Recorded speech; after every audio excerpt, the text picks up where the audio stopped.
Yes, hello, welcome everybody once again to MoDXtra Games and Collectibles. An absolute pleasure to have you here with me today. I'm back with another adult collector thoughts from the sofa. Well, my armchair, to be more accurate. I say this every time, I'm not actually sat on the sofa anymore. But yes, I'm here to share some adult collector thoughts. And as always, I invite you, if you watch it through to the end and then drop into the comments down below and share your thoughts and commentary on the same theme. And the theme of today's video, the adult collector thoughts I'd like to share today, are about Pulsecon 2024, the Hasbro live stream event that took place last Friday. And a word of warning to the wise, this is going to be unusually critical. For me, I'm going to be a little bit more negative than I usually am. I don't like to be a neckhead. It's not something I do often. I mean, don't get me wrong. I'm not all about everything being star-spangled banner awesome, but I'm also not one for laying it on too thick. But frankly, to give you the headline at the top, I found the Pulsecon 2024 event largely a disappointment, a bit of a damp squib, if you will. You never know, though. These kind of neckhead moany videos for some channels. They're what, you know, give it a massive explosion of growth. So this could be the moment, folks. This could be the moment. A bit of neckheadiness, well, a bit of criticism out there, you know, bit of clickbaity thumbnail. I'll do a clickbaity thumbnail. Yeah. That could be the moment of explosion. And then they'll soon realise that I'm not really all that negative. I'm actually quite positive most of the time, or at least balanced. And they'll be like, this is the guy I subscribe to. I should do it Viper Island style, just laying into Hasbro. Video after video after video. Anyway, Pulsecon 2024, random tangent there. And that's the whole thing about these collector thoughts on a sofa, stroke armchair, is that they're just freestyle. I've no script written for this one. I just generally share the thoughts that are on my mind about it. And so Pulsecon 2024, yeah, a disappointment. Why did I find it a disappointment? Well, there's several reasons why I found it a disappointment, but overall,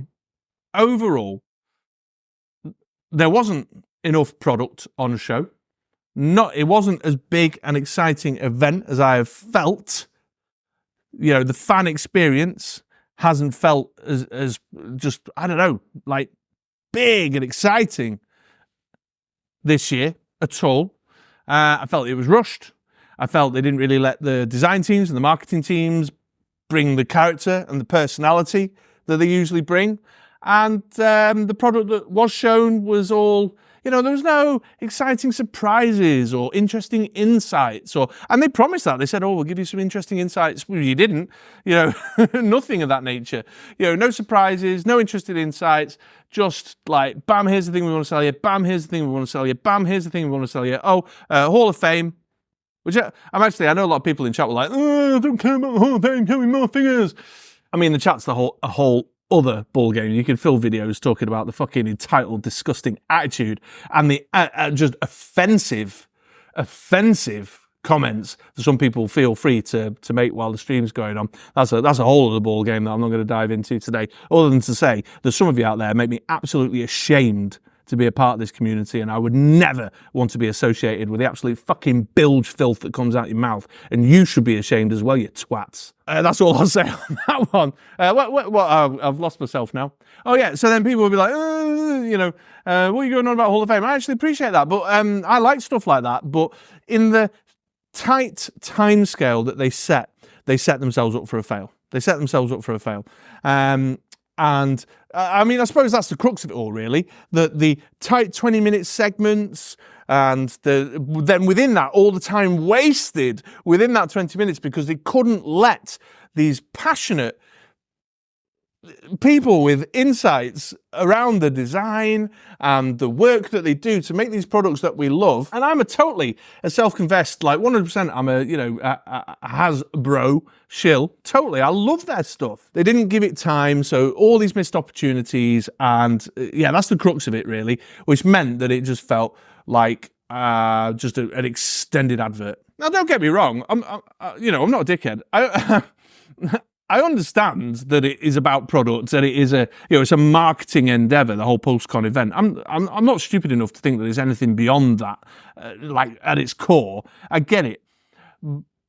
But then there's something about the salespersonship, the approach of that marketing endeavor through an event like Pulsecon 2024 that they really tripped over themselves on this year. Really did. Like if we compare it to Pulsecon 2023, I mean, for a start, Pulsecon 2023 was like, what was it, 5.5 hours long, something like that, 5 hours? Certainly much longer than the event we got this year, which was like a tight 3 hours. It ran over. They always run over. They never, well, they start late for a start. But yeah, they cut a good 2.5 hours off the runtime in total, which meant that everybody had these 20-minute segments and they were just like bash, bash, bash, whip, crack, paste, but here's the thing you can pre-order today. Here's the thing you can pre-order today. Here's the thing you can pre-order today. Here's the thing you can pre-order today. Give us your money. Bye. You know, and they didn't let them just be who they are, you know? So the classified stream, for example, always one that I tune into and pay close attention to. Regulars around these parts know that it's a big line for me. A lot of my reviews are classified. I'm collecting it quite heavily at present, and so I always tune in very heavily. And I really do love Lenny and Tony. I think they're great because I see in them myself. You know, they are clearly passionate fans for the IP.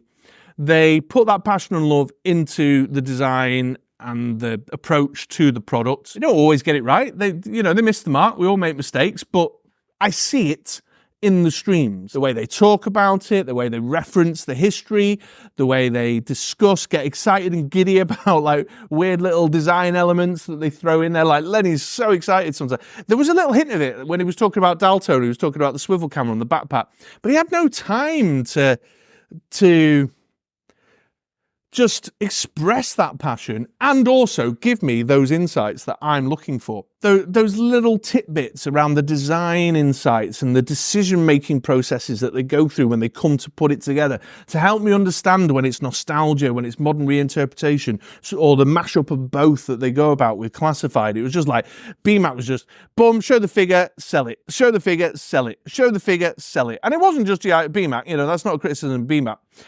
Every panel was the same throughout. Well, except for the D&D one, that was kind of like a nice... like pre-recorded kind of thing. Again, I say nice. The shit in the chat, man, where D&D came on. You got folks. I know Hasbro do action figures, and there was a big action figure collector contingent watching the Pulsecon stream. But please accept that there are folks out there. I know folks. I'm a tabletop gamer too, who wanted to know the D&D information and were interested in the Magic the Gathering card previews. All right, it's not all about you.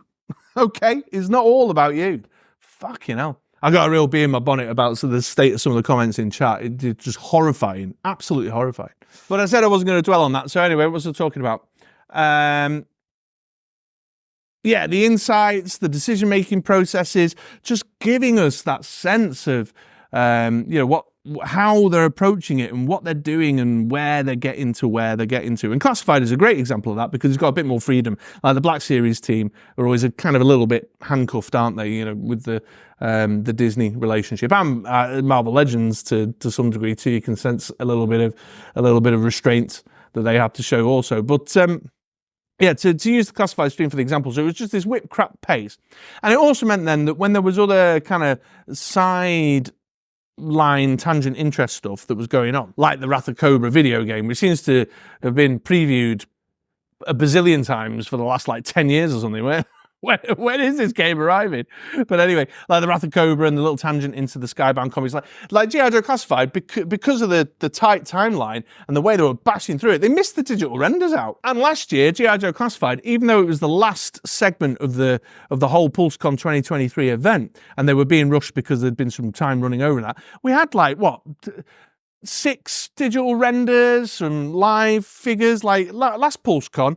I'm pretty sure it was Buzzer and Ripper and Shockwave, and the Crimson Twins Baroness 3-pack was, I'm sure that was Pulsecon last year as well, and a ruck ton of digital renders. Like I seem to remember the Techno Viper was, but all the while within the space, the time they had, Lenny was able to tell us about some stuff, and there was like little tidbits about the color decisions they were making with the Techno Viper, and it was there, it was present, but it was rushed. And it was constrained, and it wasn't given the personality. And then the way BMAC was like, oh yeah, the video game, keep playing the video game, but I got to talk. What he actually meant to say was, keep playing the video game, I got to sell some shit. And you sell it to me by showing me Lenny's fandom, Lenny's love of the product that he produces. You sell it to me by letting Tony talk about, giving him more than like 3 seconds to talk about the paint applications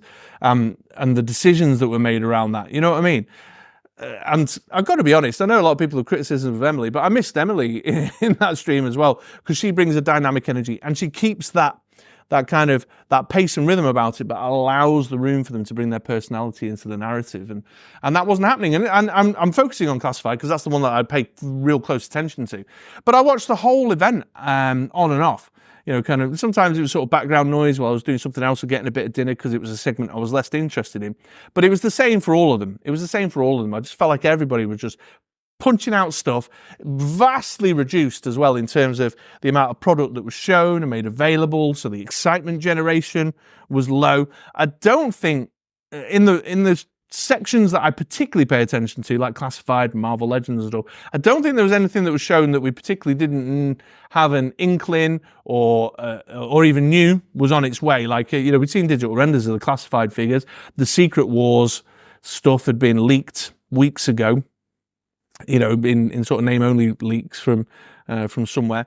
So we all knew this kind of stuff was on the horizon, or, you know, whispers of it about. So there was also no cheeky little surprises, no, you know, interesting like explosive elements to turn your head and go, what was that they just said?